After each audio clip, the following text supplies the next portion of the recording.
Hey listeners, welcome back to the Dreadful Dialogue. I'm your host Alyse. Welcome to the podcast where we chat about all things within the horror genre.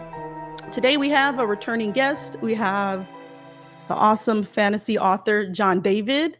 And if you're a regular listener, you've heard him on 2 episodes. He's kind of become the Joe Dante go-to for me. We first covered The Howling, and then we did Gremlins 1 during Christmas time. And this time we're back to cover Gremlins 2, the new batch. So, hey, welcome to the pod. How you doing? I'm doing well. Thanks for having me back. Yeah. Good morning.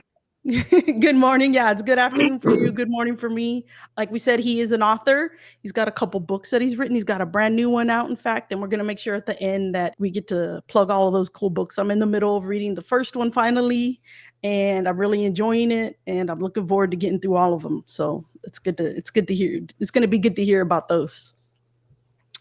So before we even talk about the movie, I want to just give a little short synopsis. And like usual, if you haven't seen this movie, it came out in 1990. Go find it, go watch it. I rented it from the library of all places. Always a wonderful resource, right? So the Gremlins 2, the new batch, it transports Gizmo and the mischievous Mogwai to New York City's high-tech clamp center, where Billy, our character from the first one, this is where he's now working, as well as Kate, his girlfriend, or fiance rather at this point. And Gizmo ends up at the building. He gets wet, and a new set of gremlins emerge. We get introduced to a bunch of new different type of gremlins. We get Mohawk, which is kind of their equivalent of the leader. And they eventually just infest this whole building. And this is very tall, modern building. They're chaotic. They get into the genetic engineering lab, and we get a bunch of new variants of gremlins. We get a brainy gremlin. We get a bat gremlin. I'm sure I'm missing a ton of a spider gremlin, I believe. And Billy, Kate, and along with some new characters.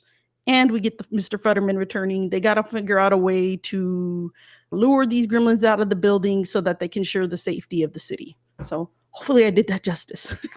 Indeed, yes. Yeah. So we covered. And for the record, my favorite gremlin was the brain gremlin, voiced by Tony Randall.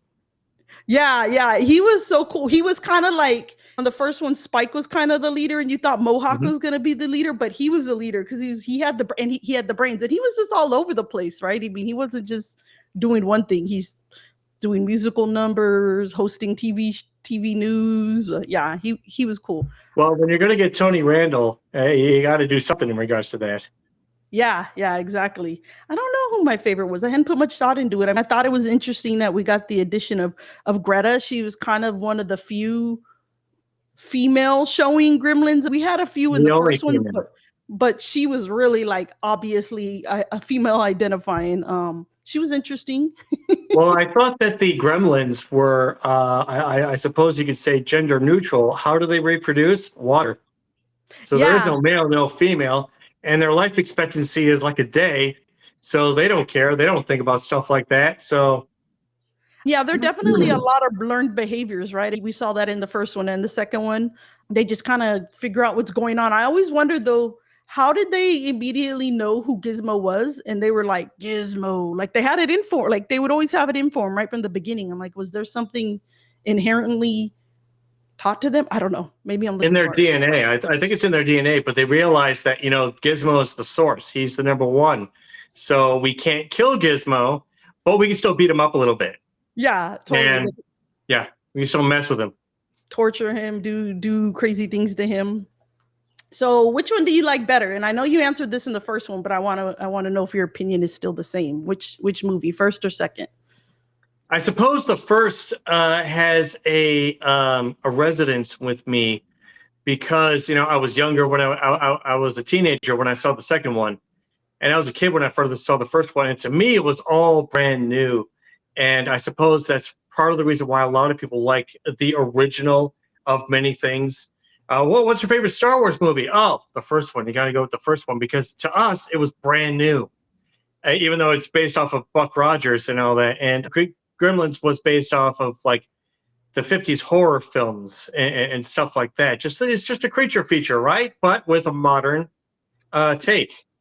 So there's that. And the first one holds a special one in my heart, even though I do acknowledge that the second one is better made. It clearly had a bigger budget, and it had better special effects thanks to Rick Baker, because they were able to convince him to come.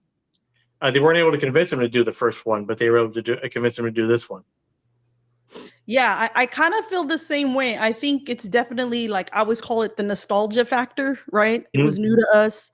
I think when did it come out? 80, let me look at my notes. 84. I was only 2 when it came out, so I clearly saw it like on home video. That's how I saw most movies, or through Cinemax. I think Cinemax and Showtime were like the two big cables that you could have. Yeah. But yeah, I mean, I think it holds like this really special place in my heart because I remember seeing it as a child and I remember enjoying it. But the new one, it's kind of interesting to me because I feel like the first one is much darker. They really leaned into the darker tones. Absolutely. It wasn't as comical. It had comical moments to it.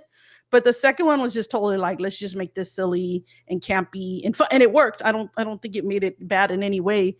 But do I like it better? I don't know. I probably should, but I think just nostalgia got the better of me, and I like the first one. Yeah. Yeah, the first one was actually supposed to be a lot darker. I've read that the mom was supposed to die originally, and just there was supposed to be a heck of a lot more violence and whatnot. And even then, they still got a PG rating, and it's one of the two biggest films. The other being Indiana Jones and the Temple of Doom, which also got a PG rating. But those two films help inspire PG-13, which Red Dawn was the official first PG-13 film. And just PG and R, there's too much of a gray area in between. So yeah, it should have gotten a PG-13. And I think that's why they went with more of a comical route with the sequel, because of all the backlash that they had gotten from the first one, to which, okay, we don't want to anger our audience yet again. So let's try to go comical, but let's not go completely, whole family friendly. And I think they succeeded in that regards. Yeah, I think that they did, and I think you're right. If they'd have gone too dark, they would have had to have a rated R. And the second one, they leaned into the comedy, but I don't think it was too ridiculous. I think it was still entertaining. Did you think that having the comedy and having the satire in the second one, do you think it took from it being considered a horror movie? No, I think it worked very well, actually, because when you see the first one, some of the crap that the Gremlins do, you see one of them breakdancing. You see, granted, the humor is dark because one of the Gremlins just flat out shoots another. Why? Because he was cheating at cards. So, wow, it says kind of dark, but it's also meant to be comical. So, yeah, its humor was dark in the first one. Here, it also went a little bit dark, but just not as much. Yeah, it wasn't like in your face, right? And they even tried to kind of bring back some of the elements, like when Kate, in the first one, she has her whole speech about how her father died on Christmas Eve, coming down the chimney like Santa. And somebody mentioned something about Abraham Lincoln, and she's like, "Oh, don't talk about Lincoln. I remember Lincoln's holiday." And she starts almost going on this thing, and Billy shuts her down. He's like, "We're not talking about." Like, I don't remember his exact words, but he says something like, "We're not going to talk about that again." And it was like, "Oh, the movie's going to go dark," and it's like, "Nah, it's not going to go as dark as the first one." But I love that little reference to the first one. They poked fun at themselves. A lot. It's amazing. Yeah, they poke fun at themselves a lot. I think it kind of goes hand in hand with breaking the fourth wall. They poke fun at themselves when in the building, the Clamp building, because Clamp is, I can't remember his first name. Was it Daniel Clamp? Daniel. Okay, so he's this big like real estate mogul, and he kind of reminds me of Trump in that era. He's supposed to be Trump. Okay, so absolutely. And it aged the same because we don't talk politics or religion on here, but you can't not see it, right? Sometimes movies make it obvious. I mean, just like with Biff Tannen in Back to the Future 2, when you see his alternate reality self, the big real estate mogul that is with the bad comb over, he's supposed to be Donald Trump. Absolutely. They admitted it. The producers admitted it. And here it's also kind of, they did. And here it's also kind of obvious, but it's much more of a subtle way. At the time, Donald Trump was just that guy who built buildings in New York. Yeah, so we'll just poke a little bit of fun at him, that sort of deal. And they could have made a heck of a lot more of a caricature. And I'm glad that they didn't. I'm glad they made Daniel Clamp more of his own person, his own guy. And by the way, he happened. Yeah, we're kind of poking a little bit of fun at Trump. Okay. So there's that, but Yeah, but I think it's funny how they do poke fun at themselves. So he's the one that has this big building. He wants it to be this modern things with he says something about like ashtrays that clean themselves out and a Mhm. talking building. So it's this real modern building. And so he has like this whole room, of course, with like cameras and security. And they make fun of themselves because they start, when they finally figure out these gremlins are out, they don't believe Billy. And the Billy's like explaining the rules. And they're like, well, what if it's a different time zone, or what if this happens, or what if the gremlin has a seed stuck Has in a his seed in mouth? his teeth and it comes out after midnight. Now, technically, Yeah, he didn't eat it. yeah. So So again, it was them spoofing themselves because these were the questions that we were asking ourselves too. What do you mean they can't take a bath? Well, how do you bathe them? How the heck do you mhm. bathe a mogwai? I don't know. Yeah, they're not like cats where cats are like cleaning themselves. It's like Hmm. you never see them grooming themselves in any way. They get into a lot of stuff. I mean, so Yeah. yeah, I mean, So, you definitely have all these questions. In the second movie's like, let's just totally put it out there. We know these are ridiculous, and we're gonna make fun of them, and then we're gonna move on from it. Yeah, I love that it pokes fun at itself. I love other things that it brings from the original. Like we get the return of Gizmo Rambo. He still loves his little TV. singing.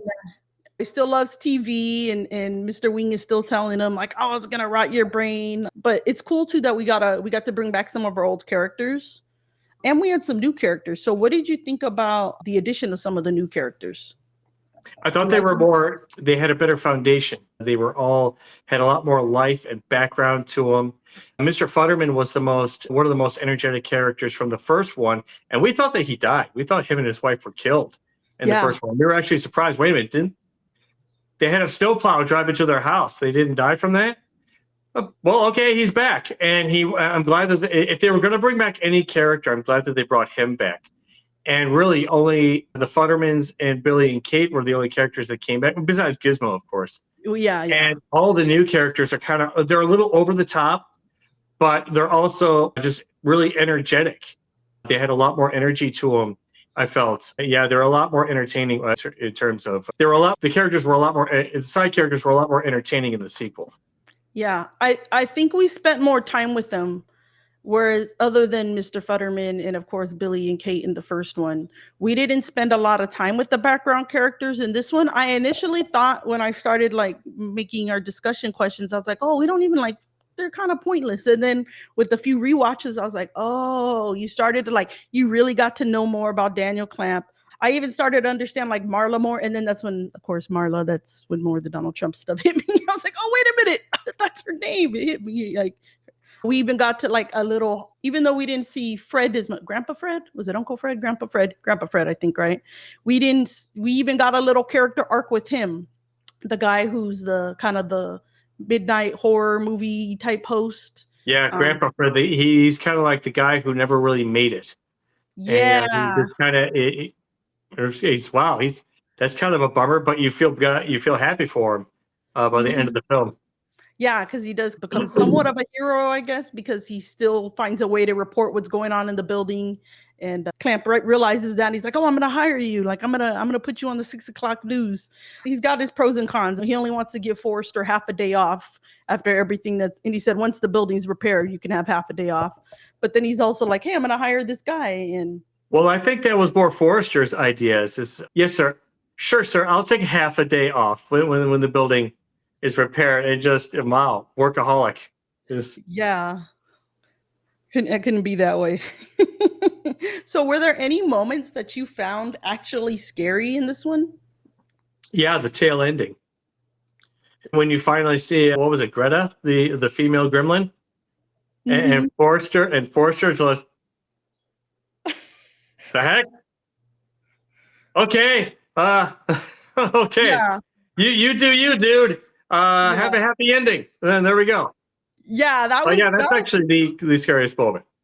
yeah. It was kind of awkward, right? Like it was like, is she all into him? And he's got the kiss marks all over him, and you're like, and then at first you're like, ooh, I think he's trying to get away from her. Then you're like, wait a minute, he's into this. I'm like, I don't want to think about that.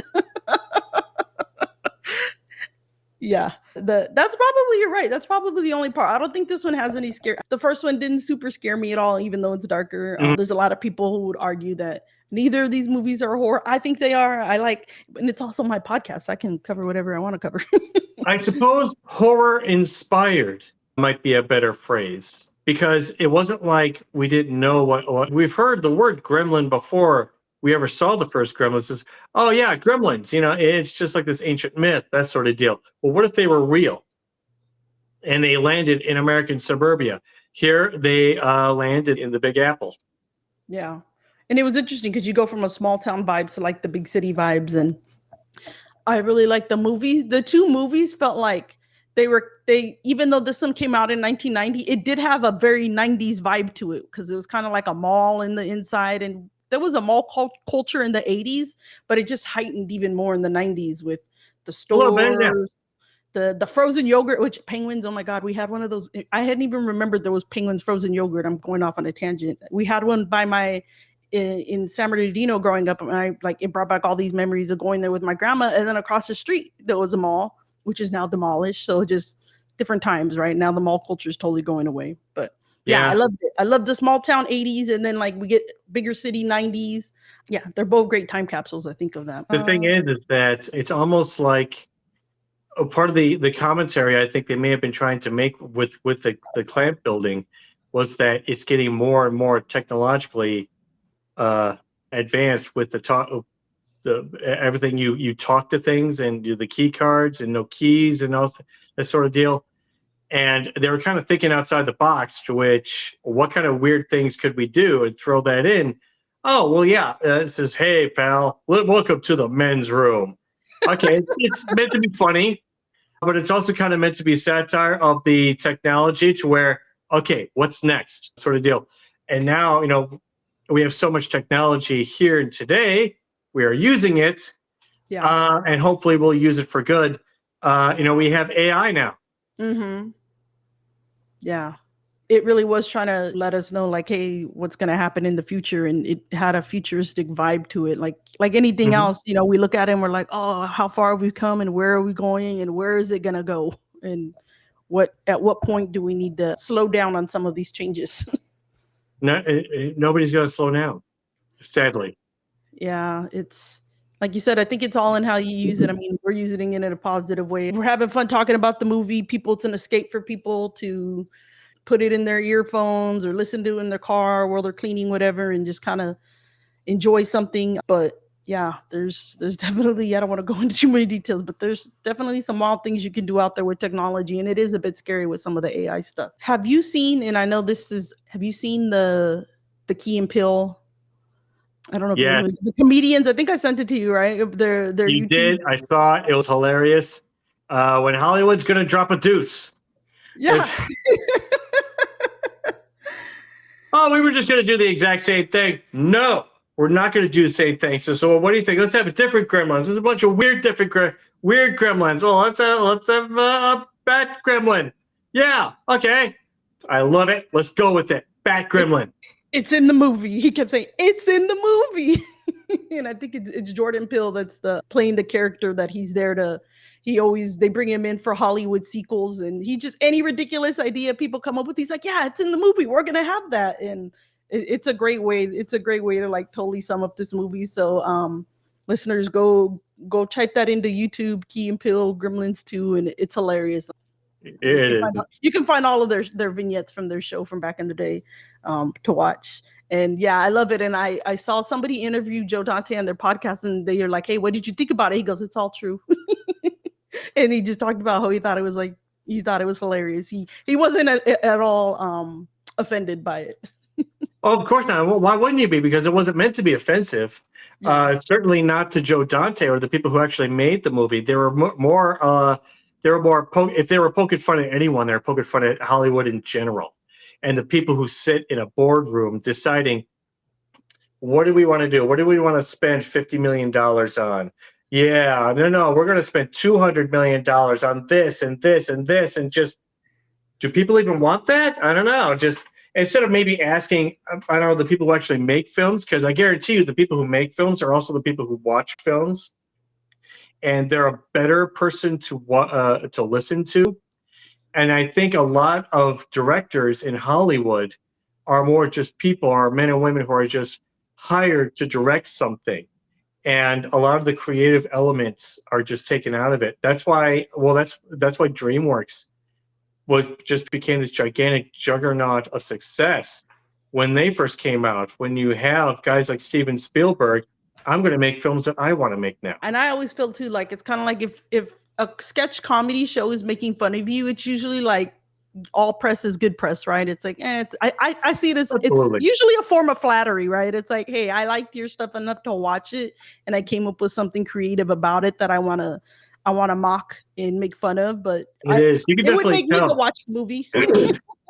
You can definitely tell when a comedian or a sketch comedy show is either making fun of you or they're just Mhm. kind of poking a little bit of fun. And if they're poking a little bit of fun, take it, consider it flattery that they were watching, that you got their attention. Yeah, exactly. I think you're right because it's very obvious when I mean, speaking of Saturday Night Live, you can watch that and clearly see who they're talking smack on, and who it's like, we're just having some fun with it. What did you think about the use of CGI in this film? Well, I thought there was no there was no CGI. Um, the first real CGI was The Abyss, and Hmm. that also came out in 1989. This came out in 1990, and after The Abyss was Terminator 2. That had the real first CGI in Okay. it. So all the effects here are practical or stop motion. The Bat Gremlin was when you see the Bat Gremlin flying, that's stop motion. And even the Spider Gremlin is a gigantic maquette. It's a gigantic Oh, Muppet. okay. But I thought the effects in this movie are amazing, and just the gremlins look real. When the brain gremlin is talking, you end up kind of suspending belief. The logical part of your brain is like, oh, obviously it's a special effect, but pretty soon you're like, wow, he's actually very articulate, and the way that he talks, the way that his face moves, it looks real. Yeah. And the way that they made them shine, they made the gremlins shine, and I think that's what really gave their skin an organic look, was making them wet in essence. Hmm. And the special effects are pretty amazing, and and it's just a testament to Rick Baker being awesome. Oh, okay. See, I was under the understanding, and my research was probably wrong, that when he's dancing, that was CGI, but No, I think okay. You're referring to Gizmo near the beginning yeah, when when they you see him find when dancing. the lab and the twins kind of take him out, and they're like, and he starts doing a little dance, and his little feet are moving, and Yeah, he's I don't know for a fact. I think how they did that is that they filmed the puppet in front of a green screen, and they mm, put it and they superimposed it onto the screen. So therefore, anything in the back, any kind of wires and whatnot that they may have had from the puppet, they could easily erase. Uh, uh, oh, so there's that. So I think that's how they did that, but it wasn't CGI. Maybe they did oh. use a computer, but it's not computer generated imagery. Got you. Okay, so then I'm mistaken on that. Well, thank you for letting me know. At Um, least I think. I mean, I yeah, haven't seen any behind the scenes stuff in regards to it.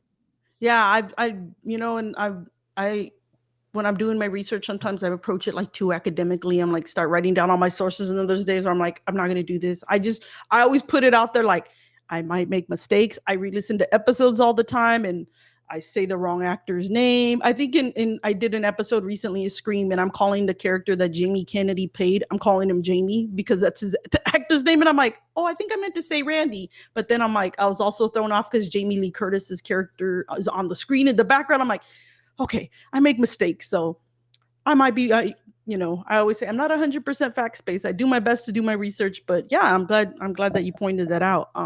But I thought it was really cool talking about, you said how the gremlins looked wet. Did they look bigger to you than they did in the previous movie? Like they seemed a little Mhm. thicker. Hmm. Thicker? Okay. You mean when you say bigger, just Like physically bigger? yeah, they seemed I don't. physically bigger. Like if you look at the first ones, like they look skinnier to me. I don't know if that makes any sense. Oh, okay. Like, Oh, and okay. they're a So little maybe they look wider, and bigger. they look a tad bit tall. I mean, they're not huge. Like they're still, these petite things. I don't know. I don't know how many feet they are, but they're still clearly not as big as like a human or anything, but they do look bigger to me. And I didn't know if they did that on purpose or if it was because it was Rick Baker. I mean, Gizmo looks the same. Just a different style, I guess. I mean, Rick Baker making them that way. Maybe, because of like the frame that he used for the skeleton. Therefore, okay, yeah, they do have to look a little bit thicker, but we can't make them too thick because they are supposed to be thin. Yeah, I didn't know if it was like if I was the only one noticing that. I'm like, huh, they seem a little bigger. Did you like when they broke the fourth? We talked about the fourth wall. Did you like we had, kind of a reference again back to the first movie when the movie just evaporates or burns up?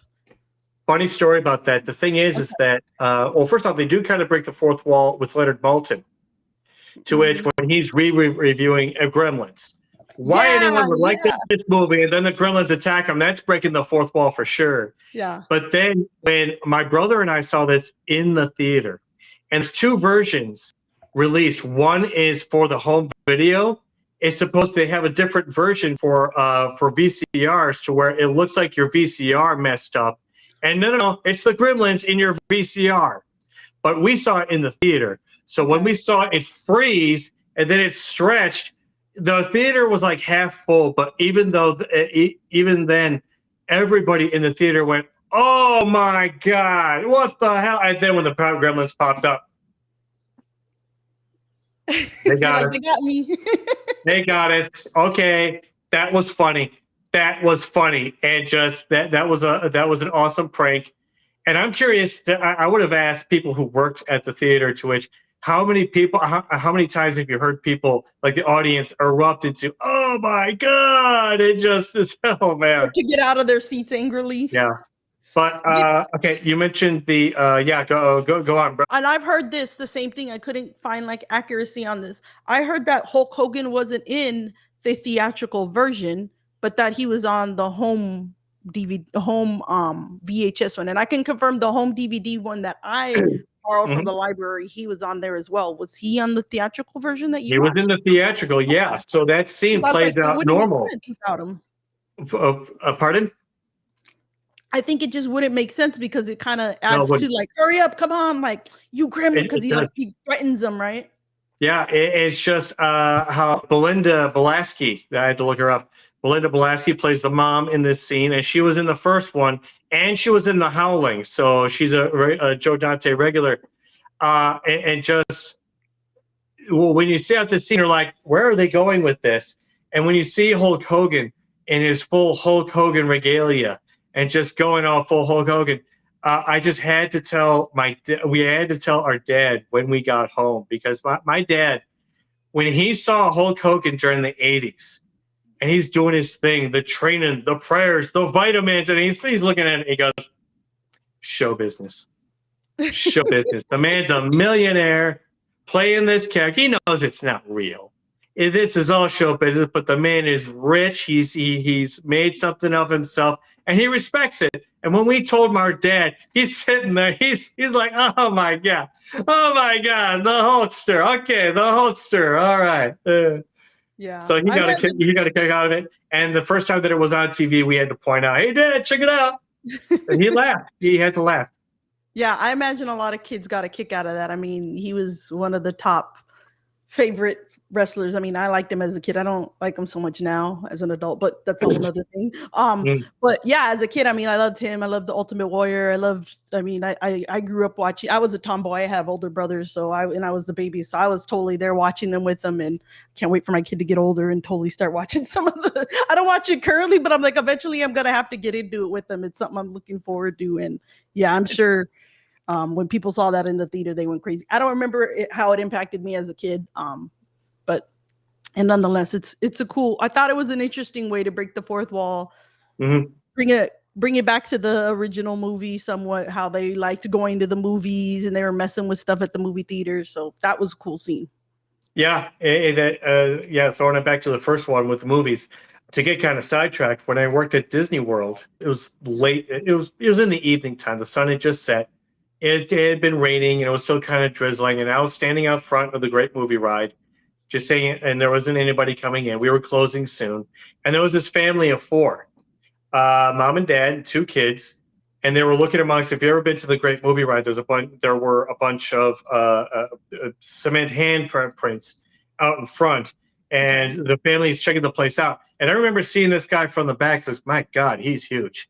He's like 6'5". His shoulders are out the here. My hands are okay. He has really wide shoulders." And as he turned and he looked at me, he just went, "Hey, what's up?" As he walked by, it was Hulk Hogan. Oh man. So I saw Hulk Hogan and his wife and his two kids before they were reality TV stars. So I Oh saw wow. them, and I wouldn't have been able to have guessed as to how old his daughter was because it was dark, but she was also tall, and just it was pretty neat seeing Hulk Hogan in the flesh. I'm like, "Hey, good to see you. How you Yeah. doing?" Especially when it's not somewhere you're meant to see him. Like I met some of the wrestlers when I was in the military for a USO tour. So I'm like, oh, All right. I got to see like Triple H, in the Big Show. But I knew what I was getting. I knew I was gonna see them, but to see a celebrity in the wild, it's kind of always like it catches you off guard in a good Yeah, way. that happens when you work at Disney World. Oh, that's cool. So you're sure you get a lot of did he kind of get to be off on his own? Like, did they escort him around or anything like that? No, he didn't have a member of guest relations with him. You're talking about the people where they were in the vests and whatnot, Mm-hmm. an escort. You see Sometimes that they here have because them, I live in sometimes they don't. SoCal. Yeah. He may have had someone earlier, but it was late in the evening and the park was kind of clearing out. So, yeah, maybe he doesn't get stopped in public as much. It's not like they're literal royalty like Harry and Meghan. Yeah, but I think he would definitely stick out. Yeah. Yeah, that's cool. What did you do, if you don't mind me asking? What did you do at Disney World? I worked at three different attractions. One was the Great Movie Ride, which both myself and all the movie writers missed. It closed in 2018. No, wait, 2017. Sorry, and we were really depressed about it. But it's Disney; they close things down, and it's replaced by Mickey and Minnie's Runaway Railway, which is a horrible attraction, I think. Then I opened the Safari ride at Disney's Animal Kingdom. It was Okay. very poorly run. You had people suffering from heat stroke. I mean, it's 100 degrees, and you're on the safari vehicle, and it's boiling hot, and and we didn't have a break area. We had a tent. So he wants to be in this tent in 100-degree weather because they didn't plan it out, but it had some good moments in regards to that. And then I worked at Interventions for the Millennium Celebration. I rung in the new Millennium at Epcot. Oh So wow. Cool. it was it was I've fun never when it been. lasted, but Disney is a very cold company to work for. Oh, I hear a lot of that. We hear a lot about that from people out here who work at, because I've been to Disney, not anymore. I haven't gone in like over 10 years, but growing up, I Mm. was lucky enough to go quite a few times, and the whole grad night thing, I got to go. But yeah, I do hear that. I don't want to go into detail. There's a dark side to the pixie dust. Let's just leave There, it at that. that's a good way to put it. Yeah, I mean, I think that's part of what kind of turns me on. I mean, I eventually do want to go. I'm not gonna lie. When I do go, I'm like, man, I see why people buy into this, calling this the happiest place on earth. They really know how to envelope you in ambiance and music and the whole thing. But yeah, it's wild. What did you think about the opening? Like how they going on to another movie studio, the whole Warner Brothers thing with having Daffy at the beginning And and then at bugs. the end and Bugs. What did you think about that whole sequences My brother and I thought it was weird and kind of unnecessary, but I guess they really wanted to let the audience know that this isn't the same kind of film that they were making from the first one. The first one, they were looking to make it a dark film, but here we're not. And but part of the reason why they were really getting away from the dark film was all the backlash that they had gotten, because a lot of people thought that they were getting ET, and okay, it's a family picture with a cute little furry guy and all that, and not these monsters. To which I don't know, it's called Gremlins. I kind of figured that there's going to be monsters in it because it's called Gremlins. Yeah. And I recall that the advertisements the commercials for it weren't exactly shying away from the fact that it is kind of dark in certain regards. but appropriate for you. It's rated PG, so you can bring your kids. It's also, I remember there was a big deal when Jurassic Park first came out, and they're like, it's too violent. Well, it's a T-Rex. A Dinosaurs. T-Rex is going to eat people. Exactly. I hear the new I'm not ones are going to go surprised. darker. Yeah. Yeah, and granted, they could have made both films way darker, but chose not to. That's a good thing. Yeah, my husband's read the books and he's like, "Oh yeah, there's some definite dark things." And I had in one of my episodes, one of my guests, we went off on a tangent and he said how he's like, "Oh yeah, they're way darker. There's like a kid that gets eaten or something." And he's like, "They didn't put that in the movie." So I'm like, "Oh, well, good to know." But Yeah, yeah, I I mean, think I think it's a. go ahead. I think Spielberg kind of learned his lesson with he got backlash from Jaws. Oh, I like Jaws. yeah. Yeah, he got backlash from Jaws when you have a severed leg fall to the bottom of the ocean. Well, sharks eat people. You're surprised. And then he did help produce the original Gremlins. And Mhm. just okay, when it comes to Jurassic Park, people, dinosaurs, they're going to eat people. I don't know what to tell you. Yeah. By the way, you have on if you're listening and not watching, Jon David has on a really sweet Jaws t-shirt right now. What's the occasion you were telling me about what we're Well, it's the celebrating? 50th anniversary, of course. Yeah. Jaws turns 50 this year. And it is an awesome film. It's a film that still puts butts in seats. It's amazing. It's a cultural icon. Yeah, they're replaying it at a lot. We have a lot of cool theaters in SoCal where like they play they call them like retro theaters and they're playing movies from different eras and there's been a lot of showings of it. There's even showings like at some of the hotels where you can like lay in a raft and watch it. I think there's Lay in even a raft in the lay in a water. raft in the water. It's a pool, granted, it's not the ocean, but they're trying to get those vibes. I think that there's some places in like Northern Cal where they're doing stuff with the ocean somehow. I know like they play the Lost Boys, of course, on the pier in Santa. Oh my God, not Santa Car. Santa Carla's the fake city. Santa Cruz. So anyway, I think it's really cool that you got that shirt on. But yeah, I think with the whole cartoon at the beginning, it makes sense now that you put it that way that they were trying to set the tone that it was a different film. They're letting the audience know they weren't going as dark, but I didn't think it really went. And I know they were trying to harken back to the days where they did that a lot with movies where they'd have cartoons at the beginning. But as a viewer, and again, because I hadn't watched it in a while, that when I put the DVD on, I was like, did I get the wrong movie? Like, what's going on here? And then I was like, oh Mm. yeah, it like started to come back. This was a part of the film.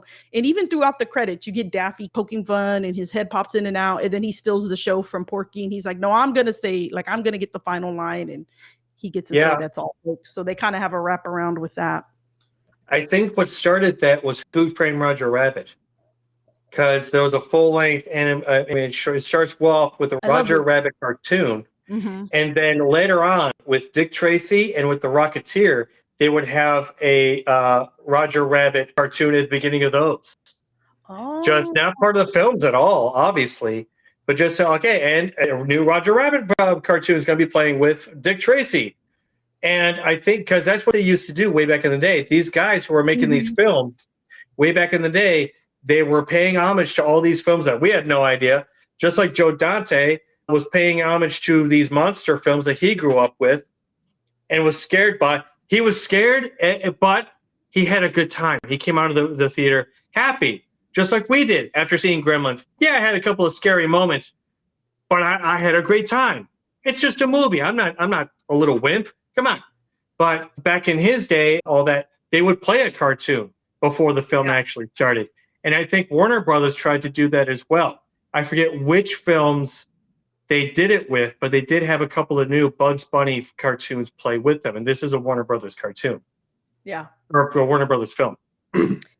Yeah, like I said, I think you're correct. I don't remember what era it was where they did that regularly. And I know I watched some of the deleted scenes and that sequence at the beginning was much longer originally.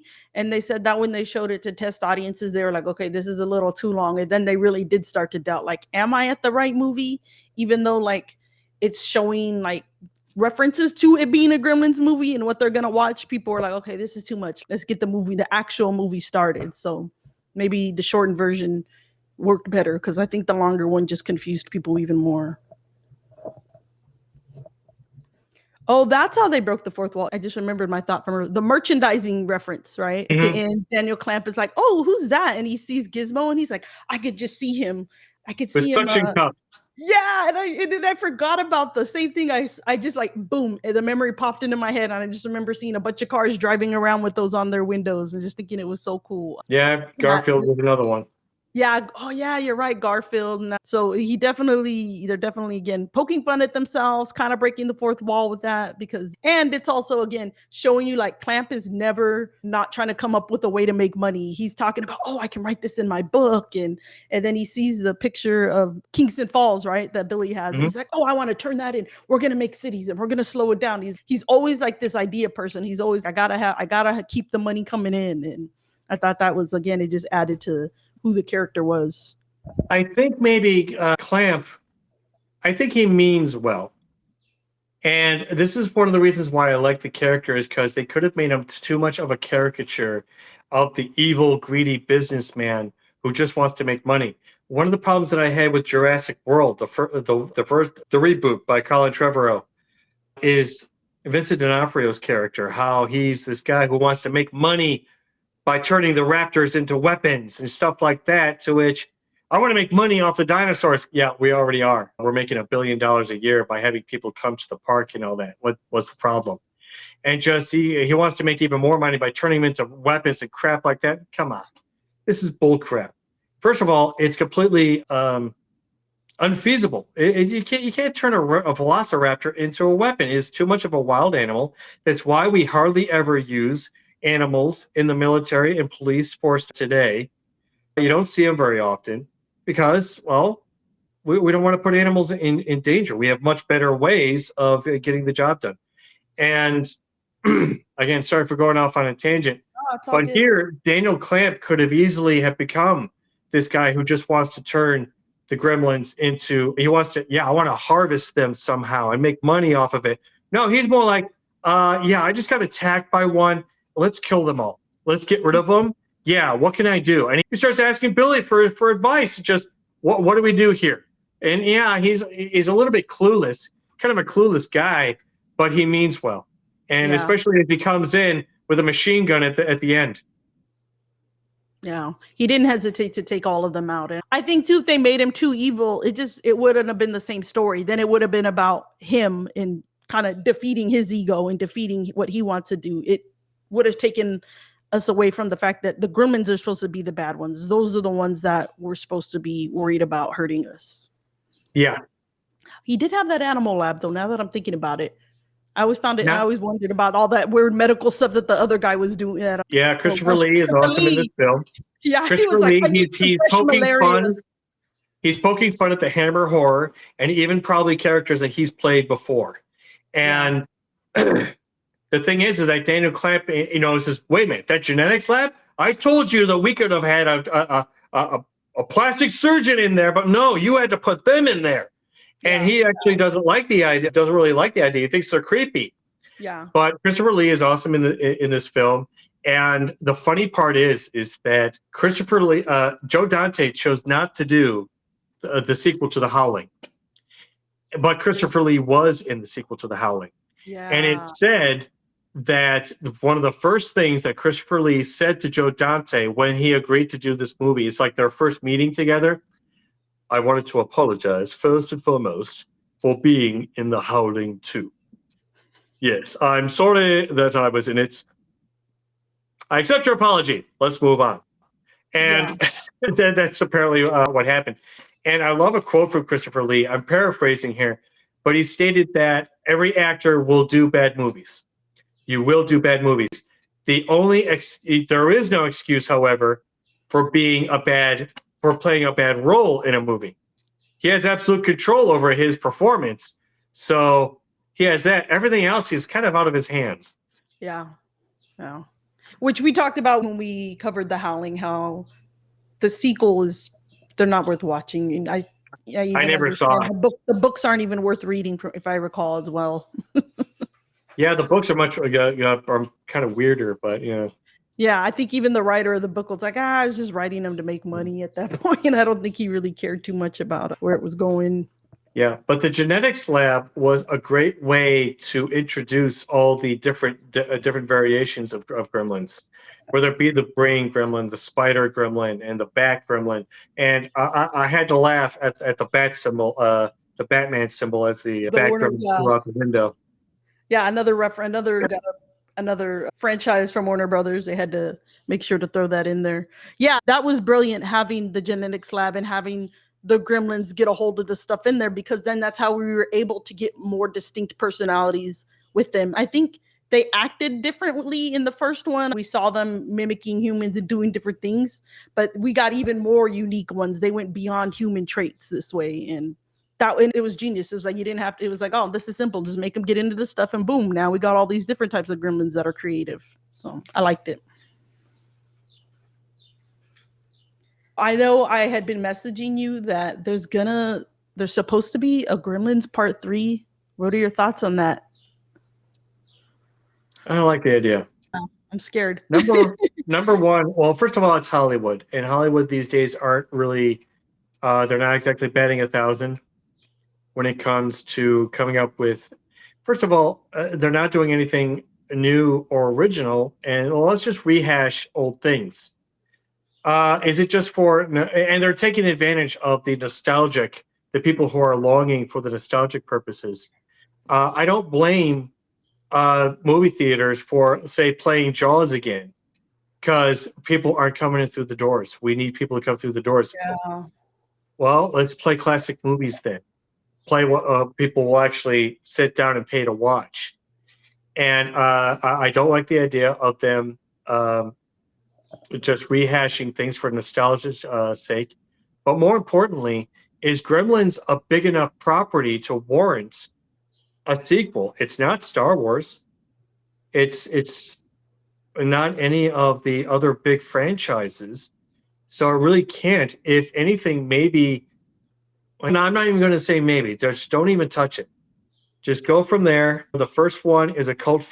Both films are cult favorites, and just leave them as they are, and just let sleeping dogs lie.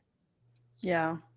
I kind of feel the same way. I'm like, there's so many like reboots now of movies or sequels of movies, and they're not good. And I don't want them to ruin the franchise, and then it turns the new viewers off, because then they'll see this one, and if they've never even considered watching the first two, they're not going to go watch them now if this one comes out terribly. And you really have to have a good script. I think I was like, bring Joe Dante back. I want certain people to come back. I don't know how they would do it, but I'm not excited for it either. I'm still gonna watch it because, like you said, they're playing up on fans of it, and I have to watch it. I don't think I'll go watch it in the theater. I'll definitely wait to stream it or something, but yeah, I kind of think they should leave it alone. I hear the prequel's good. I still haven't watched it on Max. I believe it's a prequel, and it's like an animated one where it talks more about the Mogwai, but I can't speak. And you would have thought we covered this one back in December, Gremlins. Another thing we don't need now and then. Yeah, another thing we don't need. Do we need to know the backstory of the Mogwai, where they came from? No. Yeah. I don't know. I'll watch it at some point. It's clearly not high on my list of things that I want to do, because I haven't done it, and it's been over 7 months since we covered the first movie, and I learned about it. What are you gonna do? It's Hollywood. The thing is, I will say this: this is a better sequel than Ghostbusters 2. You think so? Absolutely. I don't know. Gremlins 2, the first Gremlins. Okay, then I do like the first Gremlins better, even though Gremlins 2 does have better production, better special effects. But this is a better sequel to the first Gremlins than Ghostbusters 2 was to the first Ghostbusters. I'm not a fan of Ghostbusters 2. Really? I like it. Yeah, I'm not saying it's a horrible film. We've seen much worse films. Yeah. But it's basically just a rehash of the first film. Don't give me that. And that's what really made Gremlins 2 amazing, is that, okay, the Gremlins come back and run amok again. What more can you do with it? Oh, well, this time they're in New York in an office building, and there's the threat of them escaping when nightfall comes. And the Gremlins all get into a genetics lab, and there's a bunch of different variations of them. And, okay, that might be interesting. But really where the film's success comes from is Joe Dante's direction, the writing, and just not taking themselves seriously. They realize yeah, we're making just a schlock horror film. Why not have fun with it? They could have taken it's the whole reason why it's a good film, I think, is because they didn't take themselves seriously. Yeah, and he had a lot more say in this one than he did in the first one. Mm. Yeah, I don't know. I don't know if I agree with you on that. I don't know which one's a better sequel to the first one. I'm a pretty big fan of the second one. I'm not a huge fan of any of the reboots and stuff. I've watched all of the ones for Ghostbusters, but again, I'm not running out to watch them. I'm waiting until they're streaming, and I don't know. In I like here. it though. But I do think but it's definitely, they took it in a totally different direction. I love that, again, that they went from this small town to, again, even though it was not it wasn't a big city, and they weren't necessarily all out in the city. There was, with the exception of the Bat Gremlin, that it felt like big city because they were in such a huge building. It was a totally different storyline. I liked it. They didn't just completely do the same thing. Like, oh, they're back in Kingston Falls. Woe is us. What are we going to do this time? It was like, Mm-hmm. no, let's just transplant a few of the main characters that we really knew, that we followed, and we'll bring in some cool new characters. And that they took the Gremlins to another level with having all of these unique Gremlins, thanks to being in that genetics lab. Mm-hmm. Well, Jon David, it's always cool having you on, man. I love all your insight. You always give me a lot to think about. Tell people all about your books that you've written. Well, I am the fantasy author of the Morgella Chronicles. I got the Savage Peak, which you are currently reading, correct? Yes. Yes. I'm almost halfway through it right now. Yeah. Excellent. And this is my prequel. I like to say that this is my Hobbit, and this is my Fellowship of the Ring. So Diary of a Lonely Demon is the beginning of a trilogy. And a little bit of bad news. My publisher actually went out of business, and I've had to Oh. go back. And you know what? To be perfectly honest, I think everyone's going to wind up on top. All the authors who they did business with, all the ones who I've spoken to, they're like, okay, I got to go back to self-publishing. It's not a big deal, which we're all having a positive attitude about it. And the ironic part is that they weren't originally supposed to publish my third and fourth books. They weren't going to do it. So I was in the process of self-publishing my third and fourth book when my third book was ready to come out in like a month. And then they announced, oh yeah, we're closing up shop. Here's your files back, and here's reversion of rights and all this. Oh, okay. I already got my third book, The Shadow of Hell, ready for publication. So this is my Two Towers. For you Tolkien fans, if you get the analogy, we can be friends. Congratulations, you are one of the cool kids. So yeah, I got The Shadow of Hell, Morgella's next big adventure. So I'm not laughing at you. I'll tell you why in a minute. Finish your spill. Okay. Well, the thing, and I got my Return of the King is early next year. So keep your eyes open for that. It's called War of the Dark One. Okay. So give us a little synopsis on the books to give people a feel what they're about. The entire synopsis of all four books is that an alien invasion to where one of the aliens, Morgella, happens to be on our side. And it's just an epic fantasy adventure. The first one does not take place on Earth, but the trilogy, starting with Diary of a Lonely Demon, does take place on Earth. So technically it is urban fantasy. I like to say, what if Lord of the Rings took place in modern times? Your main hero or main heroine in this case is a little bit the short side, just like Frodo. Got you. So I know when you were saying that, I was kind of laughing. I wasn't laughing at you. I didn't want you to think that if people are watching. I was laughing because you're going to hate me. I'm not a Lord of the Rings fan. And I haven't admitted this to you, and this is our third time having you on. I know. You've never, are you just not interested in Lord of the Rings, or have you seen them and are just like, I don't like this? I couldn't get into them. The only one I've watched in its entirety, and I only went because my niece Jordan was like, I want to go see The Hobbit. And so I went and watched the whole thing with her, and I just couldn't get into it. I try when my husband's watching them or family, because clearly there's tons of things of it. So you saw one, okay, there are 3 Hobbit films. You saw one of the Hobbit films. Was it An Unexpected Journey? I don't know. Does Bilbo talk to a dragon? Bilbo, no, he's the main guy in it, but no, I don't talk to a dragon. Any dragons. No, I don't really remember. There were no dragons. Okay, so you saw the first one, An Unexpected Journey. The Hobbit films, I'm not a fan of the Hobbit films, primarily because of the fact that they are bloated. It doesn't have to be 3 films. They could have made 2 2-hour films, and they would have covered all the bases, all the best parts. Because if you take all the best parts of all three films and shrink them down, it becomes watchable because it does have good scenes. Like Smog and Gollum are both great scenes. It's great to see them. But the Lord of the Rings films, they're some of the best films ever made. And yes, they are long. Watch them in parts.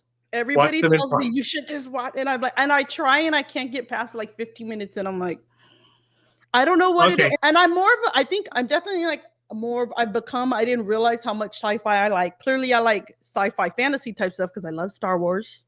I like fantasy in the sense that I like all the, oh my gosh, I'm forgetting George R. R. Martin. I like his stuff. His books are a little long. I do like the show. Except the 8th season, right? If he ever finishes them. I'm sorry? Except the 8th season, right? Yeah. I don't like that last one. I'm enjoying House of, that's a whole nother conversation that we could go off on a huge tangent. I'm like House of the Dragon so far. I've read I have the animated book for it, and I've read that to go with it, the companion. And I've read some of his books. I haven't read all of his books. I've read a few. I can't even remember anymore which ones I've read. I'd have to go look on my I haven't read any of his work, but the thing is that I was talking to some coworkers, and one of them said, "Oh, Lindsay, she's a big George R. R. Martin fan." And goes, "Oh, what'd you think of the 8th season?" And she was at her computer. She stopped what she was doing. Garbage. And she gave me a look like, okay. Yeah. You've she gave me a look like, shut up. Yeah, they didn't do good with that ending. Was horrible. I did not like that either, as most fans did not. But I haven't heard anyone. I'm still reading your books regardless, even though you compare them. Excellent. To Lord of the Rings. I'm still gonna read them, and I'm still enjoying it. I'm getting excited to find out what's gonna happen with Morgalla. Now that I told you, I don't want to say. I'm very happy to hear that. I told you what part I was at. Yes. So check out his stuff. You said at morgalla.net. You're also on Instagram, Facebook. You're on the Book of Faces. We'll make sure we put your stuff in the show notes. And again, thank you so much for coming on. I know thank you for having me on this one. So check out Gremlins 2 New Batch if you haven't watched it. And I'm also on social media at Dreadful Dialogue Podcast and website dreadfuldialogue.com. We hope our conversation wasn't too dreadful for you guys. And with that, have a good one.